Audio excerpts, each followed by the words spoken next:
दोस्तों आपको लगता होगा कि एलआईसी पॉलिसी में एफडी से कम रिटर्न मिलता है। कई लोगों को लगता है कि एफडी में 7% का रिटर्न मिलता है और एलआईसी में 6% का रिटर्न मिलता है।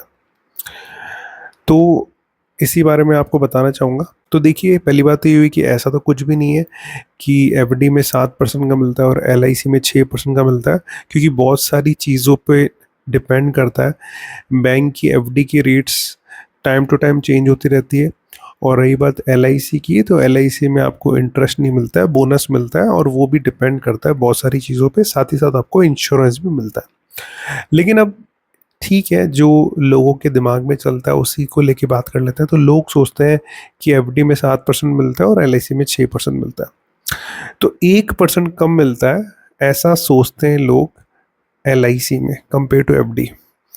लेकिन वो ये भूल जाते हैं कि जो 1% का रिटर्न है, ये जो कम मिलता है, ये किस चीज़ के बदले में मिलता है। आपको हो सकता है एफडी में 7% का रिटर्न मिलता हुआ दिखाई दे और एलआईसी में 6% का रिटर्न मिलता हुआ दिखाई दे। लेकिन ये 1% का जो कम रिटर्न मिल रहा है, वो इसलिए मिल रहा है क्योंकि बैंक आपको कभी भी एफडी के अगेंस्ट में कोई लाइफ इंश्योरेंस नहीं देगा। बैंक आपको एफडी के अगेंस्ट में कभी भी कोई एक्सीडेंटल इंश्योरेंस नहीं देगा। बैंक आपको एफडी के अगेंस्ट में कोई भी डिसेबिलिटी कवरेज नहीं देगा। और बैंक आपको एफडी के अगेंस्ट में कोई भी क्रिटिकल इलनेस राइडर नहीं देगा। तो ये चार चीज़ें आपको बिल्कुल भी नहीं देगा बैंक। और हो सकता है आप 1% एक्स्ट्रा कमा लो बैंक में एफडी करवा के या आरडी करवा के, लेकिन ये चारों चीज़ें आपको बिल्कुल भी नहीं मिलेगी। ये चारों चीज़ें जब आप बाहर से खरीदने जाओगे, पहली बात तो ये हुई कि ये चारों चीज़ें हर आदमी खरीदता नहीं है, क्योंकि या तो आदमी के पास नॉलेज नहीं है, नॉलेज अगर है तो भी वो इसमें थोड़े एफर्ट्स करने पड़ते हैं, सबके बस की बात नहीं है।